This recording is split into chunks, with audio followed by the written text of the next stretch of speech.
Chapter 1. Writing and Editing Your Book. Writing. Writing a book is a lot different than writing an article or blog post. It takes time, revising, editing, and determination to finish a project of such size, especially depending on what kind of book you're working on. If you're working on some sort of epic novel or lengthy manuscript, then you're probably someone who writes on a regular basis. If you're working on a poetry book, the same can be said.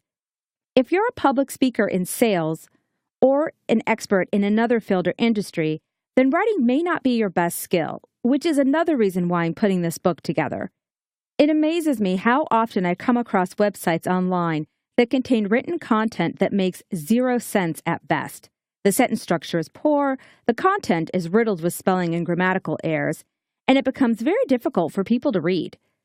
What's worse is that if the potential customer or client is reading through the website expecting high-quality writing, they are likely to turn away because they can't work their way through the content without noticing a slew of mistakes. That's what tends to happen to me. I go to a website that is supposed to be a professional business site and am immediately thrown off by the lack of language skills displayed in the content. It's like seeing a billboard with a proud 90-foot-tall misspelling or grammatical error. So how do you make sure that you're writing something that won't flop? The truth is, you just can't. All you really can do is write good quality work that is useful and/or entertaining to your reader and develop good marketing skills. The writing process can be very enjoyable whether you plan for it or not. If you're writing about an expert topic and you want your book to outline something specific or instruct people how to do something, it's a good idea to make an outline of the main points and write according to a plan. This will make it easier to stay focused than if you just set out to write every day without a plan of action or a focused topic. Your writing will be all over the place and readers can potentially get lost.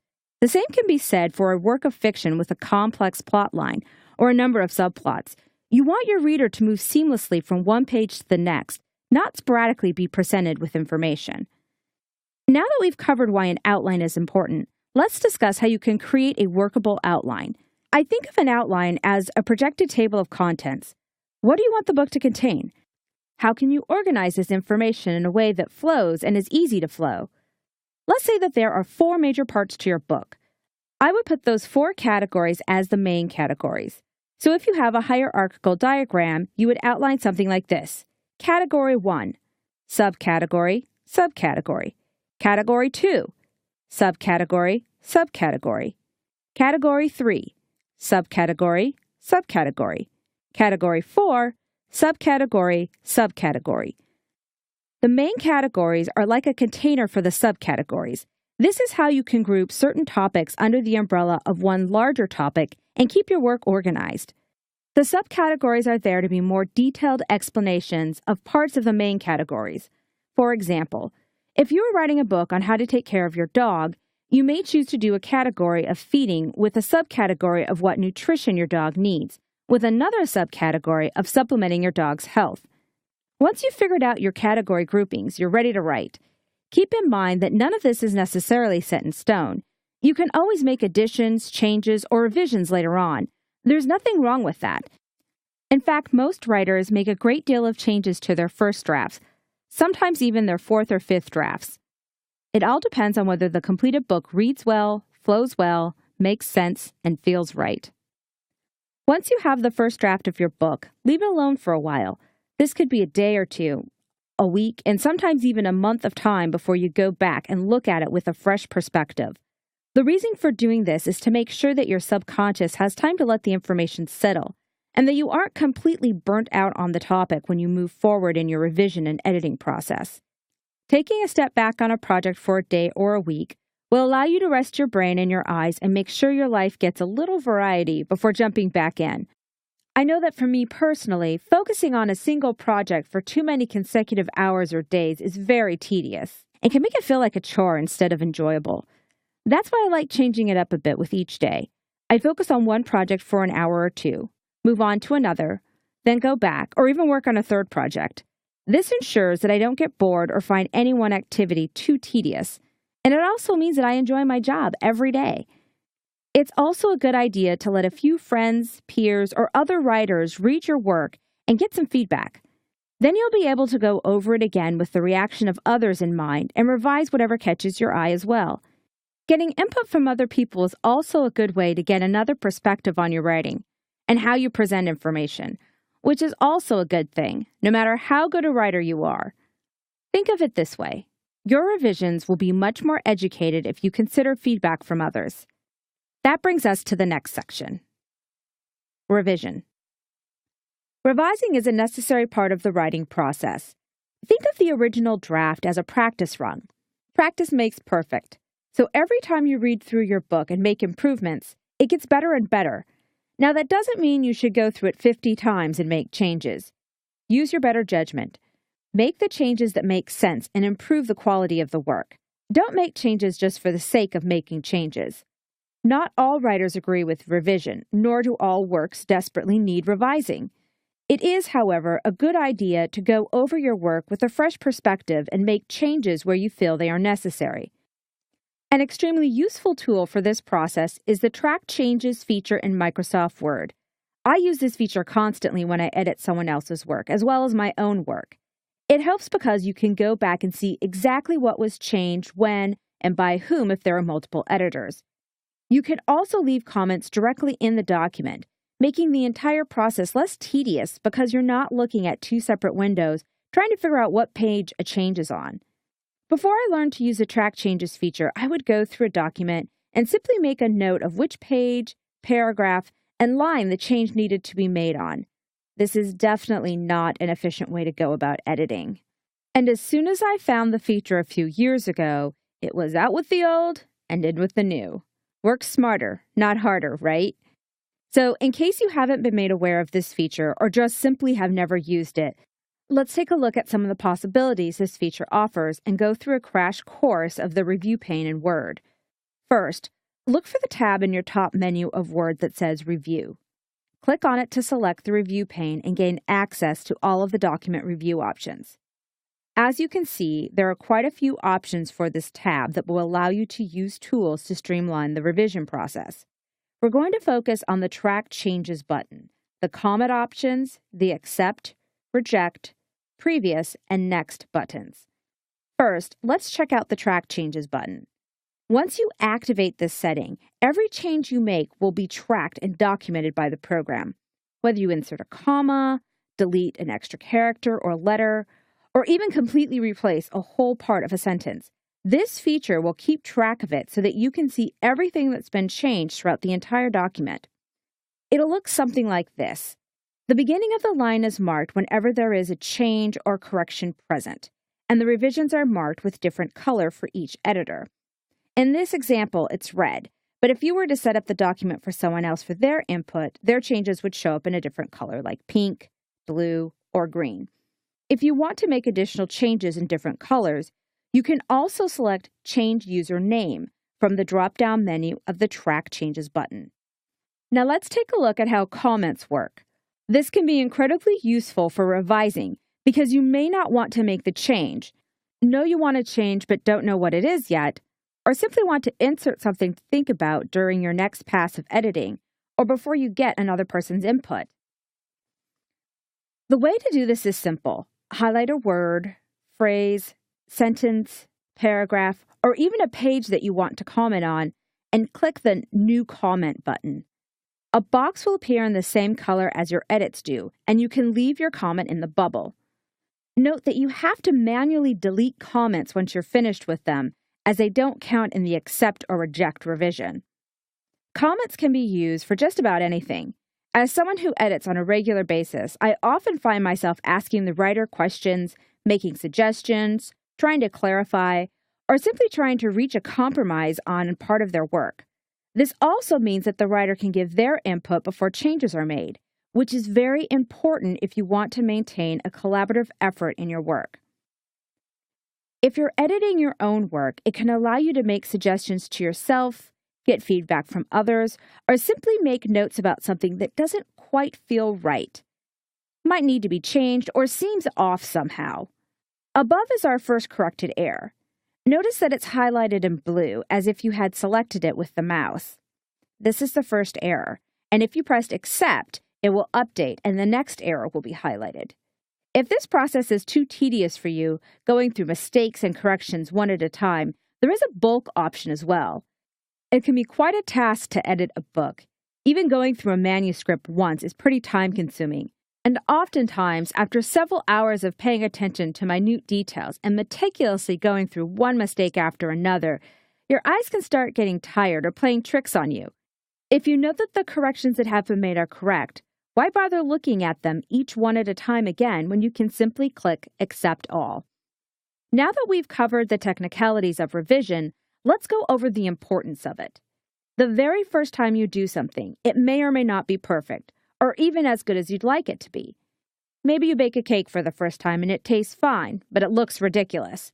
Maybe you try again and it looks much nicer, but it tastes weird. As writers, we're lucky. We don't have to start over from scratch. Sometimes that's the best course of action, but we don't necessarily have to take that course.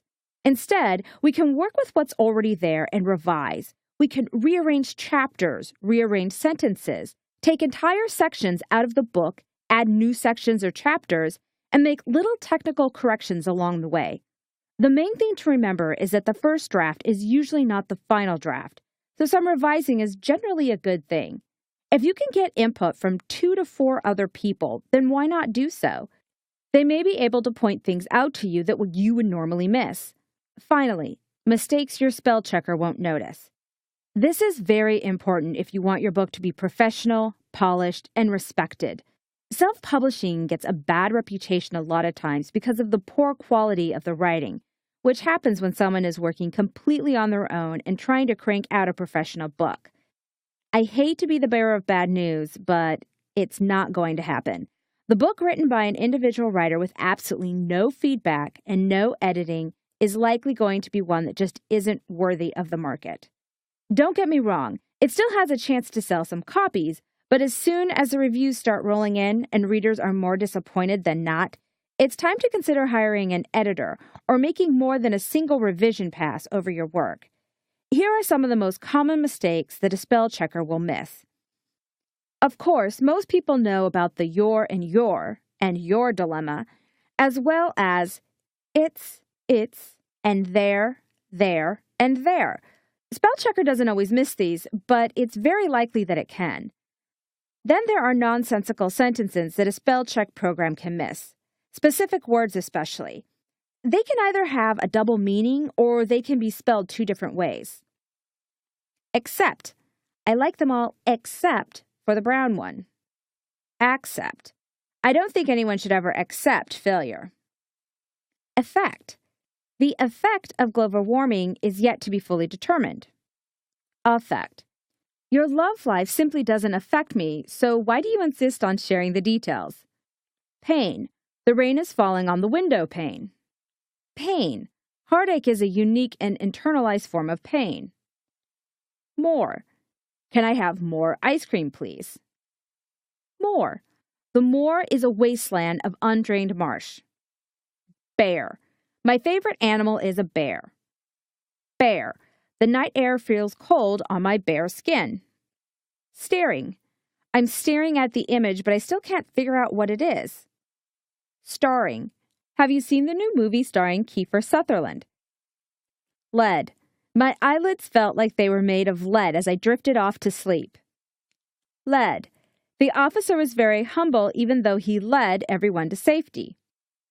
Compliment. Telling me I'm smart was a very nice compliment. Compliment. That scarf will surely complement the color of your eyes. Stationary.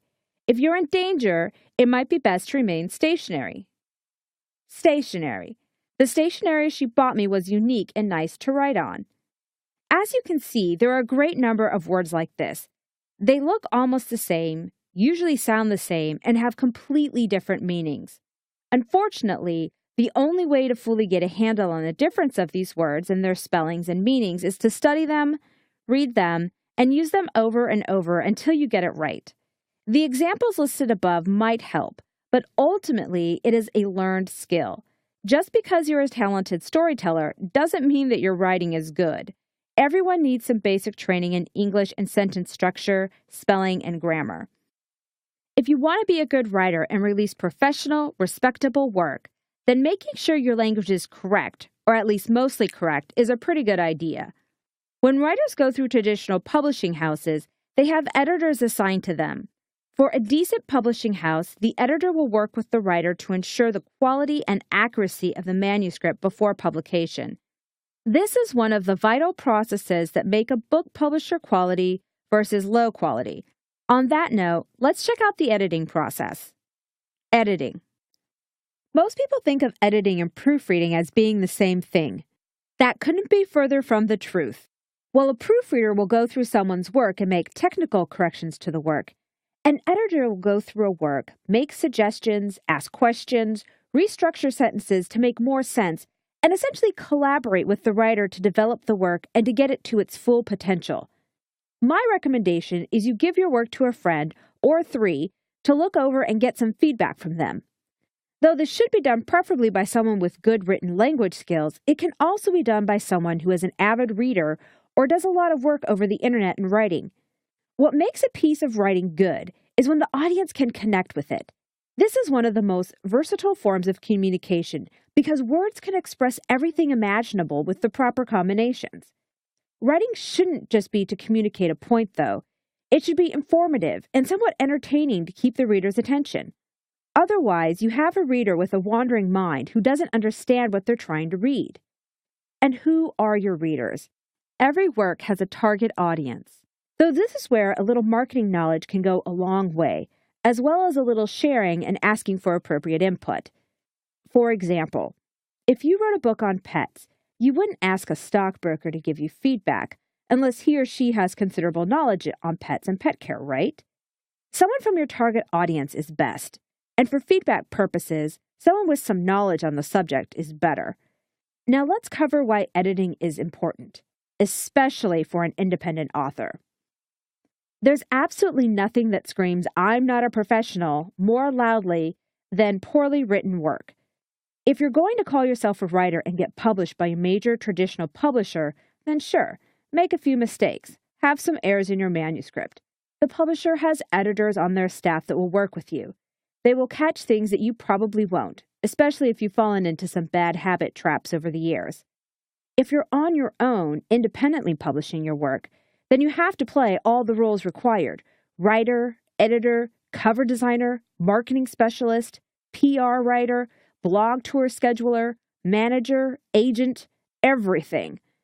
Now, not all of these are required to independently publish a book. Just a few are the basic necessities, so you may want to familiarize yourself with the duties of each role. Editing is a necessity. If you throw raw and unrefined work into your book and publish it just so you can say you've published a book, it will show to readers, reviewers, and other writers alike. People will be able to tell that the effort put into finalizing the work was not as much as it could have been, and your respect as an indie author flies out the window, along with that first book. Believe me, I've published and unpublished a work of my own that was not up to par, and have been working to correct that error ever since. Your own revisions will only get you so far. Remember that everyone perceives things differently, and just because your own writing makes sense to you doesn't mean that it will make as much sense to someone outside of your head. That's why writers form groups and have workshops, to get input from other writers on their work, get an idea of what the consensus is on their work, and figure out what could be improved upon or taken out completely. I highly recommend getting input from at least one other person. Oftentimes, this can be done for free by an instructor or friend who happens to have some knowledge of your topic and the written word. Unless you have absolutely perfect spelling and grammar, a perfect writing style, and never make mistakes, I recommend that you seek out another intellectual and knowledgeable person to give you some input on your work. If you think your writing is perfect and that you never make mistakes, then you're clearly delusional. No offense, but no one is perfect. Ever. Finalizing. Finalizing your work for publication isn't a difficult process. You've already revised, you've had someone comment and give you feedback, you've made corrections and additions, and gotten your manuscript as close to perfect as you possibly can. Finalizing your manuscript consists of several things. First, for the printed version, you will have to determine what size you want your book to be, as well as whether you want it to be hardcover or paperback. Be careful what size you choose.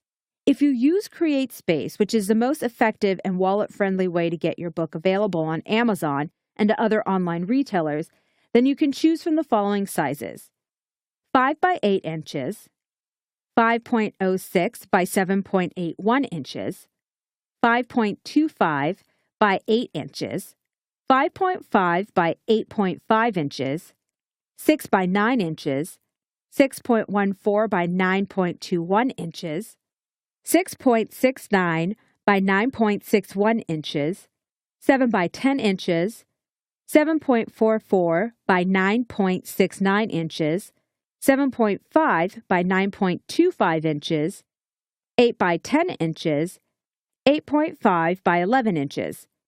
These are for black and white print and have the option of white or cream-colored paper depending on your personal preference. I have to warn you, though, the cream-colored paper looks a little dingy, so I have always used the white paper. Cream coloring makes the pages look old and worn, so unless you are purposely seeking out that effect, I would recommend using white interior pages. They're clean, crisp, and look wonderful. If you want to do color printing on the interior, then there are some industry standard sizes you can use as well. 5.5 by 8.5 inches, 6 by 9 inches, 6.14 by 9.21 inches, 7 by 10 inches, 8 by 10 inches, 8.5 by 8.5 inches, 8.5 by 11 inches. There are more size options for both color and black and white printing, but many of these are not eligible for the expanded distribution, which includes online retailers and stores.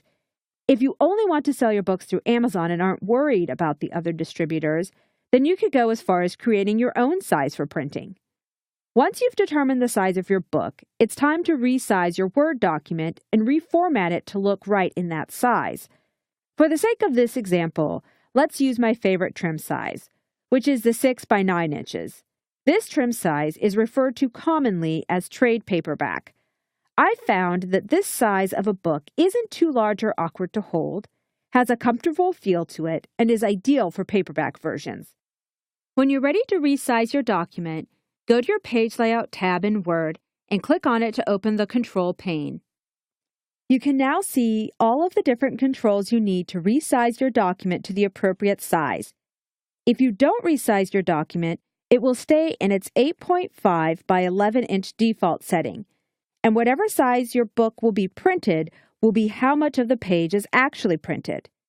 Essentially, if you choose 6 by 9 for your print size and don't resize your document, you'll have 6 by 9 of your page show up, and the rest will run off of the edge of the paper. That definitely isn't very professional. If you click on the down arrow next to Size, this menu will come up.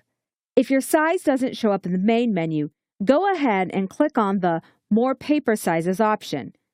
6 by 9 never pops up on the main options, so we'll go into the More Sizes menu and enter our custom size.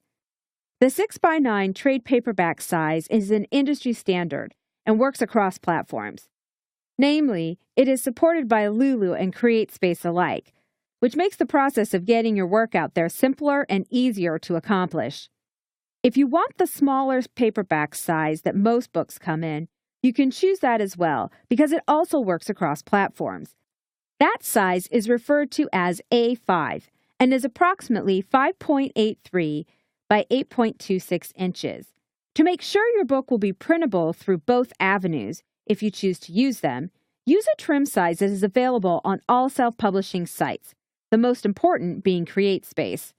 The reason why I like to use a cross-platform method is because I own my own block of ISBNs, and a single barcode issued by Boker costs $10.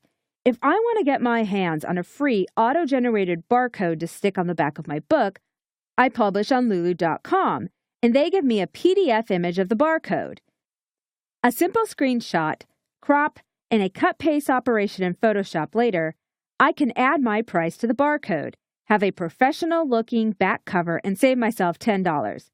Now don't get me wrong, you don't have to buy your own ISBNs. You can use one that is issued by CreateSpace or Lulu and have them listed as the official publisher. If you're only publishing your own books and don't want to have your own indie publishing company name, then this is the simplest way to go about it, hassle-free. Back to the paper sizes. Once you have resized your document to 6 by 9 in the Options window, you have to adjust the margins from their default of 1 inch to a little smaller so the margins don't dominate the book. I usually adjust the margins to about 0.7 inch each, which balances the layout.